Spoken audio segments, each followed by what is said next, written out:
اللہ نے قرآن میں بھی بیان فرما دیا اذا الشمس کورت، آسمان کے ستارے جھڑ جائیں گے، چاند سورج جھڑ جائیں گے، ان کو بھی اللہ سمندر میں ڈال دیں گے، اور نیچے سے وہ غلاف ہٹا دیا جائے گا، نیچے سے بھی آگ بھڑک اٹھے گی، اور یہ اوپر سے جتنے شمسی شعاعیں ہیں اور سورج کا گولا ہے یہ بھی اسی میں گرے گا، تو یہ سارا سمندر جو ہے پھر آگ بن جائے گا۔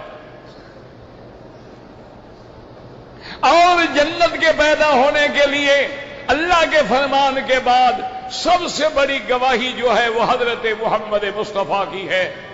رحمت دو عالم نے فرمایا ہے کہ معراج والی رات اللہ نے مجھے جنت کی سیر کرائی ہے، میں نے جنت کو خود جا کے دیکھا ہے، بلال کے چلنے کی آوازیں سنی ہیں، حضرت عمر کا محل دیکھا ہے۔ تو جب خدا فرما دے، محمد مصطفیٰ فرما دے، تو کوئی کافر مشرک ضال مضل دہریہ انکار کرے اس کی مرضی ہے، لیکن ہمیں اور کسی ثبوت کی ضرورت نہیں ہے۔ باقی یہ کوئی دلیل نہیں ہوتی جی ہمیں نظر نہیں آتی، تمہیں تو ابھی تک کیا نظر آیا ہے؟ تمہیں تو ابھی تک ایسے ستارے ہیں اللہ کے جن کا نور بھی ابھی زمین تک نہیں پہنچا ہے۔ اب جناب وہ دہریہ آ گیا وقت پر، لیکن امام ابو حنیفہ رحمت اللہ علیہ نہ پہنچے، دیر ہو گئی، اس نے شور مچا دیا، مسلمانوں کا عالم بھاگ گیا ہے، کون میرا مقابلہ کر سکتا ہے؟ جب کافی دیر ہو گئی لوگ پریشان ہونے لگے کہ بھئی ہم شکست کھا گئے، اتنی دیر میں حضرت امام ابو حنیفہ تشریف لے آئے رحمت اللہ علیہ۔ جب آئے تو وہ دہریہ کہنے لگا کہ آپ نے اتنی دیر کیوں کر دیا؟ اس نے کہا بھئی ٹھہرو، بات تو سنو نا، میں جس جگہ سے آ رہا تھا میرے اور اس شہر کے درمیان میں ایک دریا ہے، میں دریا کے دوسرے کنارے تھا، اتفاق یہ ہے کہ کوئی کشتی نہیں ملی، میں بڑا پریشان تھا، اللہ سے دعائیں کر رہا تھا کہ مولا تیرے دین کا مسئلہ ہے، تیری حقانیت کا مسئلہ ہے، تیری توحید کا مسئلہ ہے، کشتی کوئی نہیں ہے اور بغیر کشتی کے میں دریا عبور نہیں کر سکتا ہوں۔ اتنی دیر گزری کہ میں نے دیکھا کہ درخت کٹنے لگ گئے، ان کے تختے بننے لگ گئے، دریا میں گرنے لگ گئے، تختے جڑنے لگ گئے، اور دیکھتے دیکھتے کشتی بن گئی۔ میں کشتی میں بیٹھ گیا، کشتی بغیر چپو کے چل پڑی اور مجھے دوسرے کنارے پہ پہنچا دیا، اس لیے مجھے دیر ہو گئی۔ دہریہ کہنے لگا امام صاحب عقل ہے آپ کا، دماغ ہے آپ کا کہ ایسے دریا کے پھٹے گر پڑے، تختی بن گئی، کیلیں لگ گئی، کشتی چل پڑی، چپو کے بغیر آپ بیٹھ کے آ گئے۔ آپ نے فرمایا بدبخت اگر ایک کشتی بغیر بنانے والے کے نہیں بن سکتی تو یہ سارا خدائی نظام بغیر بنانے والے کے بن گیا ہے۔ تو وہ مناظرے میں شکست کھا گیا اور اس کو بھی اعتراف کرنا پڑا کہ ہاں کوئی بنانے والا تو ہے۔ اسی طرح ایک بڑھیا جو ہے چرخہ کاٹ رہی تھی، ایک روایت میں امام راضی کا واقعہ ہے اور ایک روایت میں دہریے کا واقعہ ہے۔ ایک دہریہ نے دیکھا ایک بوڑھی عورت ہے اور دیہاتی عورت ہے، چرخہ کاٹنے والی عورت ہے، اس کو میں اپنے عقیدے کا شکار بنا لوں گا۔ وہ آیا اس کے پاس آ کے بیٹھا اور کہنے لگا تم کون ہو؟ اس نے کہا بیٹا میں مسلمان ہوں۔ اس نے کہا تم مانتی ہو کہ خدا ہے؟ اس نے کہا یہ کوئی بات ہے، خدا ہے۔ اس نے کہا تم نے خدا کو دیکھا ہے؟ اس نے کہا بالکل نہیں دیکھا ہے۔ خدا نے کبھی تمہارے ساتھ بات کی ہے؟ بی بی نے کہا اللہ نے کبھی میرے ساتھ بات نہیں کی۔ اس نے کہا بی بی دیکھا بھی نہیں، بات بھی نہیں، پھر کیسے مانتی ہو کہ خدا ہے؟ اس نے کہا بھائی بات سنو، اور مجھے پتہ نہیں ہے، یہ جو چرخا ہے نا مجھے اسی سے سمجھ آیا ہے کہ خدا ہے۔ دہریہ کہنے لگا عجیب بات ہے، چرخے سے کیسے سمجھ آیا؟ اور نے کہا بیٹا دیکھو یہ چرخا ہے، میں چلاتی ہوں تو یہ چلتا ہے، میں ہاتھ روک دوں تو یہ رک جاتا ہے، تو اگر ایک چھوٹا چرخا بغیر چلانے والے کے نہیں چلتا تو یہ پورا چرخا بغیر چلانے والے کے چل رہا ہے۔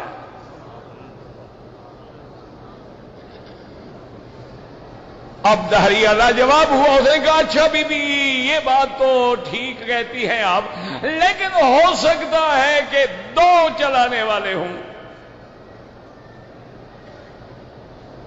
ایک خدا نہ ہو دو خدا ہوں۔ اس نے کہا بابا بات سنو، مجھے یہ بھی چرخے نے سمجھایا ہے کہ خدا ہے اور ایک ہے۔ انہوں نے کہا یہ تمہیں کیسے چرخے نے سمجھایا؟ اس نے کہا دیکھو میں چرخا چلا رہی ہوں، میرے پوتے پوتیاں کھیلتے کھیلتے کبھی آ جاتے ہیں، ہاتھ لگا دیتے ہیں، دھاگا ٹوٹ جاتا ہے، ہاتھ لگا جاتے ہیں، وہ سارا سسٹم خراب ہو جاتا ہے، تو جب کوئی دوسرا دخل دیتا ہے چرخے کا نظام نہیں چلتا۔ اگر دو خدا ہوں تو یہ نظام کیسے چل سکتا ہے؟ ایک کہے سورج نکالنا ہے، دوسرا کہے نہیں نکالنا ہے، ایک کہے رات لمبی ہو، دوسرا خدا کہے چھوٹی ہو۔ اس لیے ہمیشہ یاد رکھیں کہ علماء حق نے ہر باطل کا مقابلہ کیا ہے۔ امام محمد رحمت اللہ علیہ نے ایک دفعہ اتفاق ہوا کہ بادشاہ کے جو درباری لوگ تھے، جو درباری مولوی تھے، وظیفہ خوار تھے، ان کو بڑی دل میں چڑ لگتی تھی کہ امام صاحب جو ہیں وہ امام محمد کا بڑا احترام کرتے ہیں، اتنی عزت ہمیں نہیں دیتے۔ انہوں نے آپس میں مشورہ کیا، انہوں نے کہا کہ امام صاحب کی عزت و عظمت کو بادشاہ کے نظروں میں گرانے کے لیے ہم کچھ سوال مرتب کرتے ہیں اور بادشاہ سے کہتے ہیں کہ جب امام محمد آئیں ان سے یہ سوال کریں، لیکن شرط یہ ہے کہ وہ سوال کا فوراً جواب دیں اور عقل سے جواب دیں، کتابیں دیکھ کے جواب نہ دیں۔ بادشاہ نے کہا ٹھیک ہے بتاؤ بھائی کیا سوال ہے؟ انہوں نے کہا جی ایک تو امام صاحب سے یہ پوچھیں کہ اللہ نے جو زمین بنائی ہے اس زمین کا مرکز جو ہے، اصل جو ہے وہ کہاں ہے؟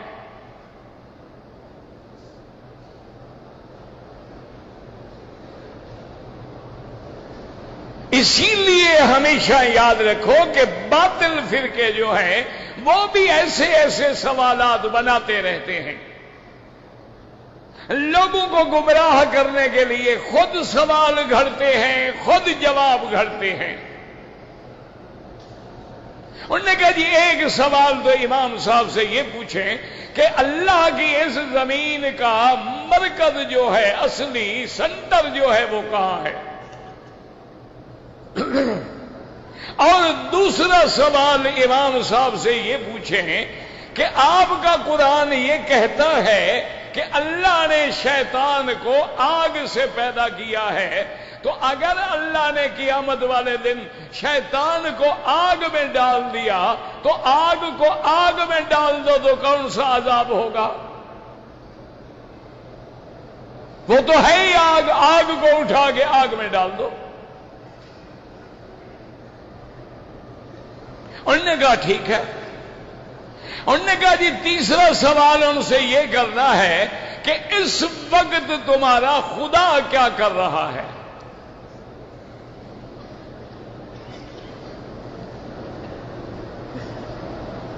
یاد رکھا کرو اور دل سے دعائیں کیا کرو، جیسے میں نے عرض کیا تھا نا کہ جب موقع ملے رات میں دن میں 2 رکعت نماز پڑھ کے اللہ سے دعا کرو کہ اللہ صحیح عقیدہ نصیب کرے۔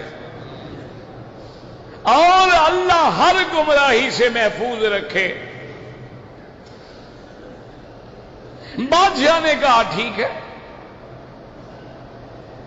مجلس جب بادشاہ کی سج گئی، امام محمد بھی آئے، سلام کیا، اپنی کرسی پہ آ کے بیٹھ گئے، لیکن امام محمد بڑے ذہین آدمی تھے، سمجھ گئے کہ آج مجلس کا رنگ کچھ بگڑا ہوا ہے۔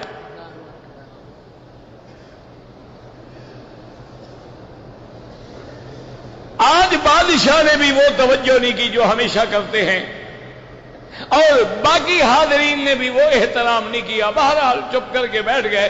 بادشاہ نے کہا کہ امام محمد، میں آپ سے 3 سوال کرتا ہوں، لیکن یہ شرط ہے کہ اس کا جواب ابھی دینا ہے اور عقل سے دینا ہے، کتابیں دیکھ کے جواب کی ضرورت نہیں ہے۔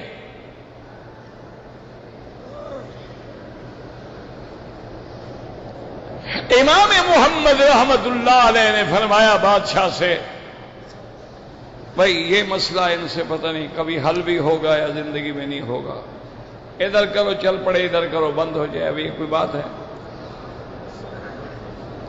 بہرحال انا للہ و انا الیہ راجعون۔ اب جناب بادشاہ نے پوچھا کہ امام صاحب یہ بتائیں کہ دنیا اللہ نے جو زمین پیدا کی ہے، وَالْأَرْضَ وَضَعَهَا لِلْأَنَامِ، اور اللہ فرماتے ہیں الَّذِي جَعَلَ لَكُمُ الْأَرْضَ فِرَاشًا، اور اللہ فرماتے ہیں أَلَمْ نَجْعَلِ الْأَرْضَ بِهَادًا، یہ زمین اللہ نے پیدا کی ہے، ہمارے لیے فراش بنایا ہے، ہمارے رہنے کی جگہ ہے کہ جب تک زندہ رہے زمین کے اوپر رہے، اور جب موت آئے تو زمین کے اندر دفن کر دیے جائیں، اور پھر ایک وقت آئے گا جب ہمیں اس زمین سے اٹھایا جائے گا۔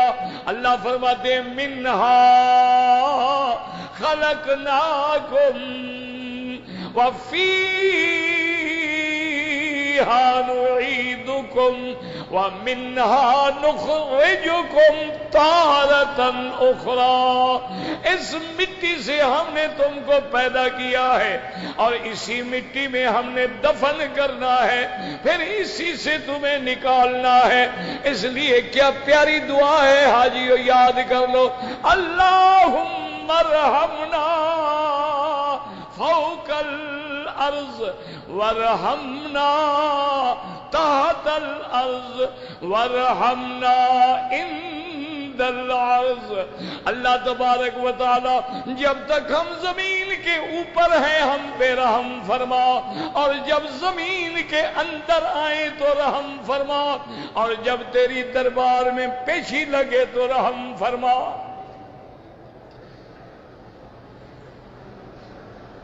اب بادشاہ نے پوچھا کہ امام محمد، پہلا سوال یہ ہے، اس زمین کو اللہ نے پیدا کیا ہے تو ہر چیز کا کوئی نہ کوئی بنیادی نقطہ ہوتا ہے، مرکز ہوتا ہے، اصل ہوتی ہے، جہاں اللہ تبارک و تعالیٰ اس سے پھر زمین پہ پھیلاتے ہیں، تو وہ مرکز کس جگہ ہے؟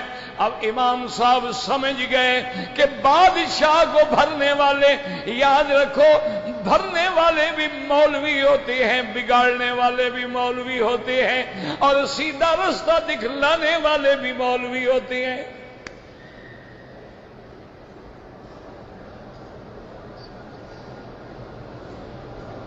اب امام محمد نے سمجھ لیا کہ بھی جواب تو عقل سے دینا ہے، اب اگر میں علمی جواب دوں تو اس کے لیے تو بڑا وقت لگے گا نا، لیکن تمہارے لیے اب امام صاحب نے عقل سے جواب دیا۔ ہاتھ میں جو لکڑی پکڑی ہوئی تھی وہ لکڑی اپنی کرسی کے آگے ایک جگہ رکھ دی، اور فرمایا بادشاہ سلامت، یہی جگہ ہے جو زمین کا اصل ہے، مرکز ہے، درمیان ہے۔ بادشاہ نے کہا امام صاحب کیا کہہ رہے ہو؟ اس نے کہا جی پیمائش کروا لے۔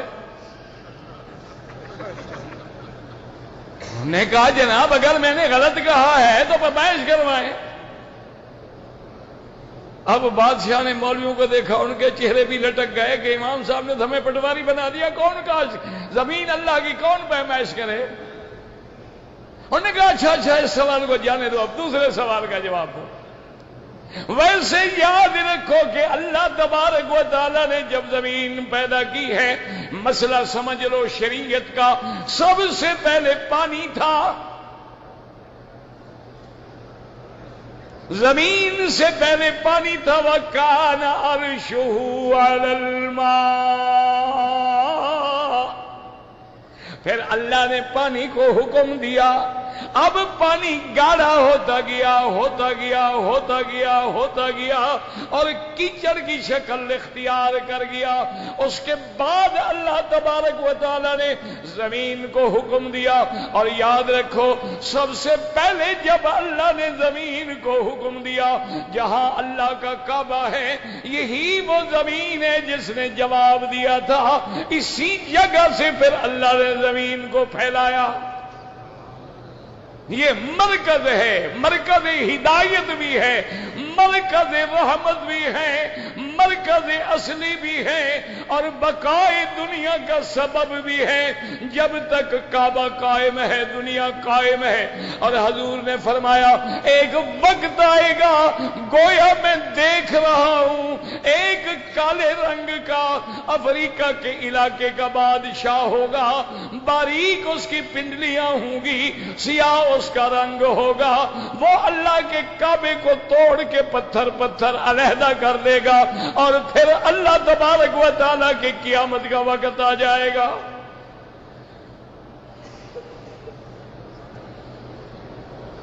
اب جناب اچھی طرح سمجھیں، بادشاہ نے کہا امام صاحب سے کہ اچھا امام صاحب بس اس سوال کا جواب تو ہمیں آ گیا، اب دوسرے سوال کا جواب دیں کہ اللہ نے شیطان کو آگ سے پیدا کیا ہے۔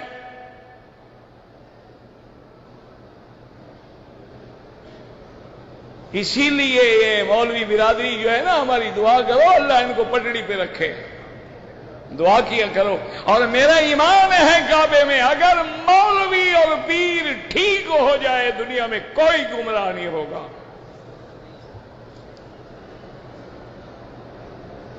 یہ دو طاقتیں ہیں جنہوں نے دنیا کو برباد کر ڈالا ہے،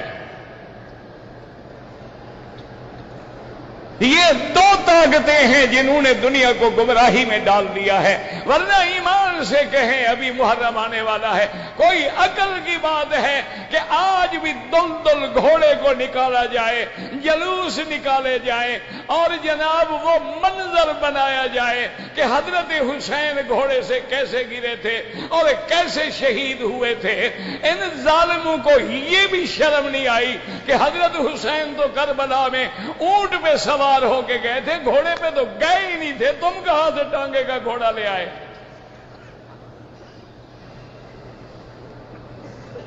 لیکن نہیں جناب، ہماری بہنیں بیٹیاں ماشاءاللہ گھوڑے کو ہاتھ لگا رہی ہوتی ہیں اور منتیں مان رہی ہوتی ہیں۔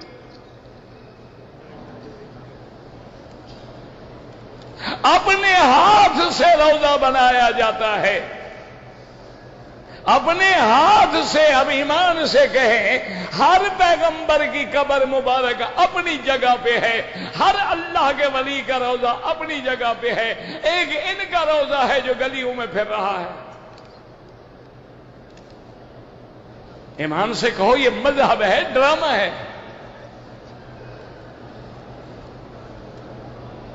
دیکھو اللہ نے تمہیں عقل دیا ہے، یہ مذہب ہے کہ ڈرامہ ہے کہ کپڑے کالے پہن لو چار پائی الٹی کر دو؟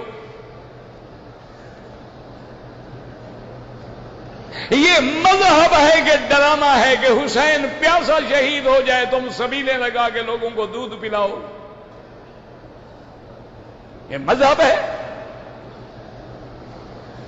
لوگ ہیں ماشاءاللہ، جدھر لے جاؤ ساتھ ہیں، قبروں میں لے جاؤ تو حاضر ہیں، دمادم مست کلندر کروا لو تو حاضر ہیں، دھمالے کھلوا لو تو حاضر ہیں، قوالیوں پہ وجد کروا لو تو حاضر ہیں۔ میری بیٹیاں بھی سر سے کپڑے اتار کے باقاعدہ جن کھیل رہی ہوتی ہیں، جن آ گیا ہے، اور جن ایسا بدبخت ہے، پنجاب والی عورت کو پکڑے تو علاج سندھ والے پیر کرتے ہیں، اور سندھ والی عورت کو پکڑے تو علاج پنجاب والا پیر کرتا ہے۔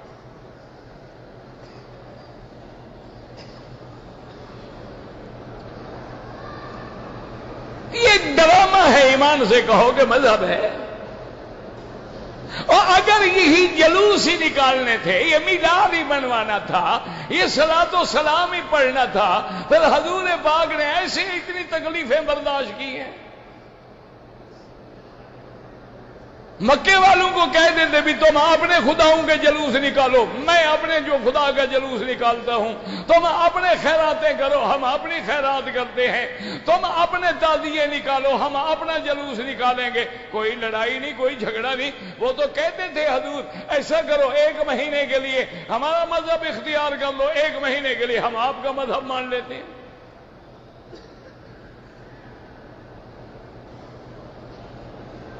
یہ بہت بڑے مسائل ہیں، اس لیے ہمیشہ دعا کیا کریں کہ ان کے انجن فیل ہو جائے تو گاڑی کے ڈبے پٹڑی سے نہیں چل سکتے ہیں۔ اگر مولوی اور پیر گمراہ ہو جائے تو اس علاقے کو ہدایت کہاں سے ملے؟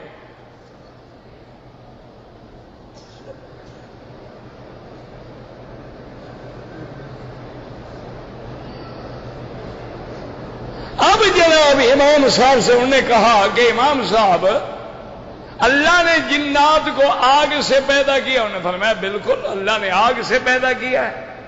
انہوں نے کہا شیطان بھی جن ہے؟ انہوں نے کہا جن ہے، جیسے قرآن ہے کان من الجن، شیطان جن تھا اور جنوں کا بڑا تھا جیسے آدم انسانوں کا بڑا ہے۔ انہوں نے کہا امام صاحب یہ بات عقل میں نہیں آتی کہ اگر آگ کو اللہ آگ میں ڈال دیں گے تو پھر عذاب کیا ہوگا شیطان کو؟ وہ تو بچ گیا عذاب سے۔ امام صاحب نے فرمایا اس کا جواب میں دوں گا، لیکن ایک مٹی کا ڈیلا منگوا دیں پھر میں جواب دیتا ہوں۔ بادشاہ نے حکم دیا، 1 منٹ میں ڈھیلا آ گیا۔ امام صاحب نے پکڑ کے ایک مولوی کو مارا، اب مولوی کو لگا تو چیخ، کیا کر رہے ہو؟ اس نے کہا اللہ نے تمہیں مٹی سے پیدا کیا، مٹی کو مٹی ماری ہے، چیخ کیوں رہے ہو؟ اس نے کہا پاگل آدمی، خدا نے تمہیں مٹی سے پیدا نہیں کیا؟ ہاں جی۔ انہوں نے کہا میں نے تمہیں مٹی ماری ہے تو کیا ہو گیا؟ تو اگر میری مٹی سے تکلیف پہنچ سکتی ہے تو جہنم کی آگ سے بھی اس کو تکلیف پہنچ سکتی ہے۔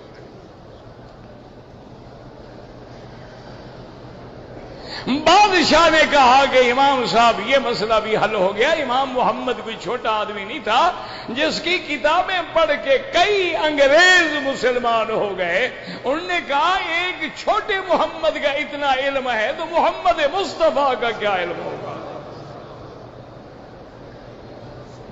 درود شریف نہ پڑھنا منع ہے، کیونکہ تم نے اپنے ملک میں جا کے کہنا ہے نا وہابیوں کا ملک ہے جی، نہ فاتحہ ہے نہ درود ہے۔ وہاں فاتحہ بھی نہیں پڑھتے، ختم صغیر بھی نہیں، ختم کبیر بھی نہیں، فاتحہ بھی نہیں، جناب اذان سے پہلے صلاۃ و سلام بھی نہیں۔ وہاں تو وہی ابھی تک نبی اور بلال والی اذان ہے، ہم 14ویں صدی والی اذان تو وہاں نہیں دی جاتی۔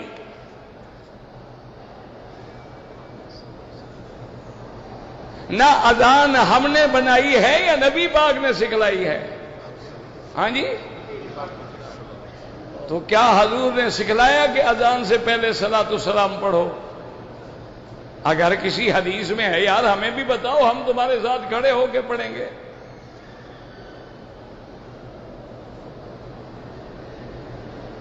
اب اس نے کہا بادشاہ نے کہ امام محمد آخری سوال ہے۔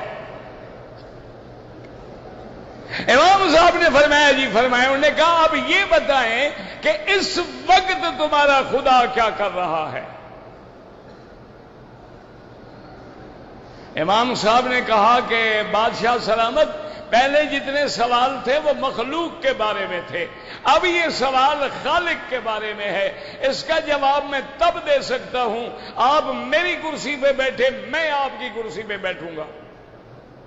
بادشاہ نے کہا ٹھیک ہے، بادشاہ اتر کے بیٹھ گئے، امام صاحب کرسی پہ بیٹھ گئے۔ انہوں نے کہا جی اب سوال کرو۔ انہوں نے کہا سوال یہ ہے کہ اس وقت خدا کیا کر رہا ہے؟ انہوں نے کہا یہی تو کر رہا ہے، بادشاہ کو اتار دیا، فقیر کو بٹھا دیا۔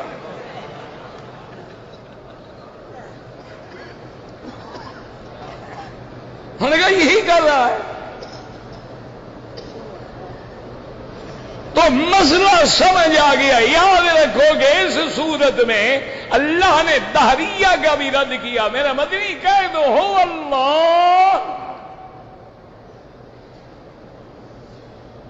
اور سنویہ کا بھی رد کیا جو کہتے ہیں کہ ایک خدا نہیں دو خدا ہے، ایک خالق الخیر ہے اور ایک خالق شر ہے، ایک خالق نور ہے، ایک خالق ظلمت ہے، ایک کا نام یزدہ ہے، ایک کا نام اہرمن ہے۔ ان کا بھی اللہ نے رد کر دیا۔ میرا مدنی ان کو بتلا دو، دو خدا نہیں، احد، قل هو اللہ، پڑھ لو قل هو اللہ۔ اچھا حاجیوں کبھی سمجھا ہے کہیں قرآن کہتا ہے واحد؟ توجہ کرو گے تو سمجھ آئے گا نا، اور سمجھ کب آئے گا؟ جب درود شریف پڑھو گے، اللہ کی رحمت اترے گی تو بات سمجھ آئے گی نا۔ کہیں قرآن کہتا ہے الہکم الہ واحد۔